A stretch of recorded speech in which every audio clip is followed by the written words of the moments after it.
العربي تبدد يا فدا ناظريك كل زعيم حظه في الوغى أذان أو أندد يا فدا ناظريك كل جبان راح من 1000 فرسخ يتوعد يا صبيا مات في أيدي اليهود لا تنادينا Okay, now mind you, these are poems that are widely known in the Arab world, which are being read.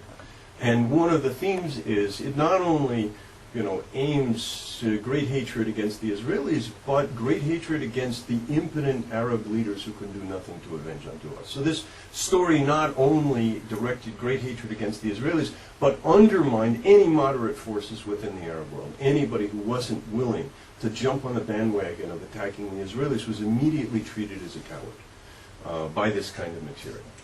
Okay. All right, so let's go back to a couple of other things. This is a Hezbollah poster photographed 2 weeks after the incident. We don't know how far along before that it was put up, but you can see here the Israeli soldier firing the gun is an integral part of the accusation of murder. My son, from your blood the sun arises. Now, lest you think that this is only in the Arab media, this is the West Hartford Current. And a political cartoon, you can see the barrel's gone, the Israeli soldier's gone, and now it's Ariel Sharon, who was not even prime minister at the time this occurred. There wasn't even defense minister. This is around the world there were demonstrations against this. This is a demonstration in New York. You can see the woman in front who's clearly enraged with a picture of Mohammed Al-Durah and murder written above it.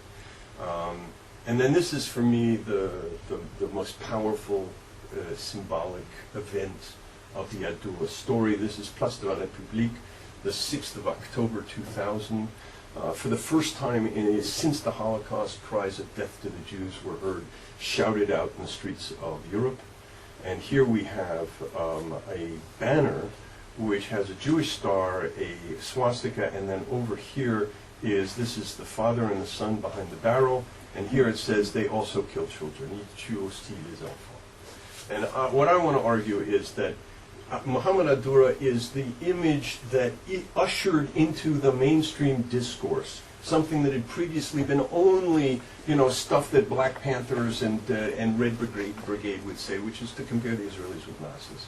And that was a marginal discourse. And after 2000, after this image, it moved to the center. The number of comparisons of the Israelis to the Nazis proliferated at an absolutely staggering rate, and now we have Nobel Prize winners and German bishops and so on. It's become a standard, and I would say Al-Durah is the sort of opening that let it through. Now, for Europeans, actually, let me read a little more and I'll get to this passage.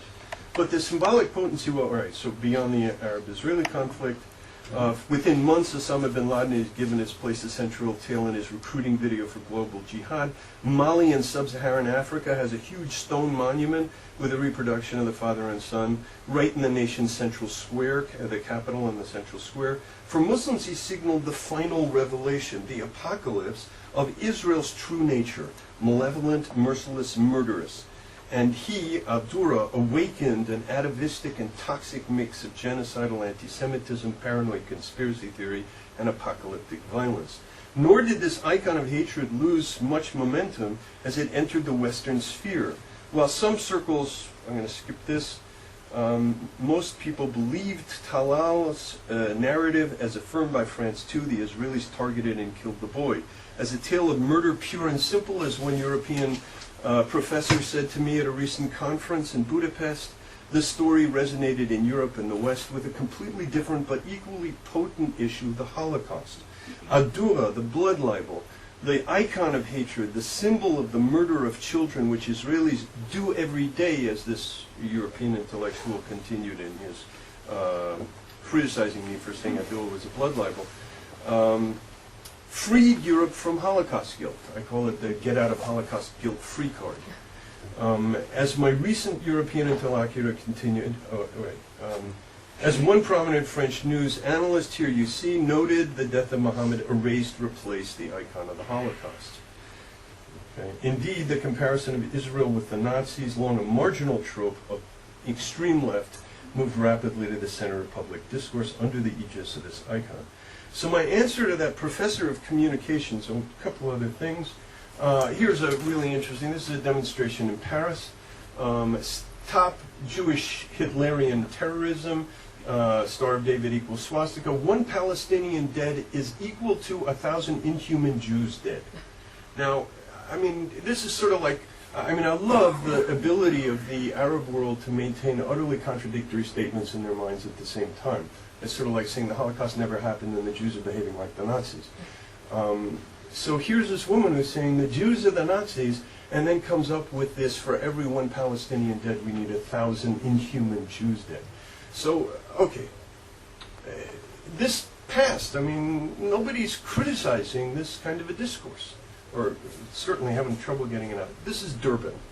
And here you see Israel's images of hate. Actually, for the next Durban, would like to do a campaign called Palestine's Images of Hate, and show that, in fact, all of the images that the world has been swallowing about Israel are images that are specifically manipulated to create hatred of Israel, and in many cases, as in this case, actually fabricated, not as in the case of Gaza Beach, the blame was turned away from the people who were responsible for the deaths of those people. There really were deaths.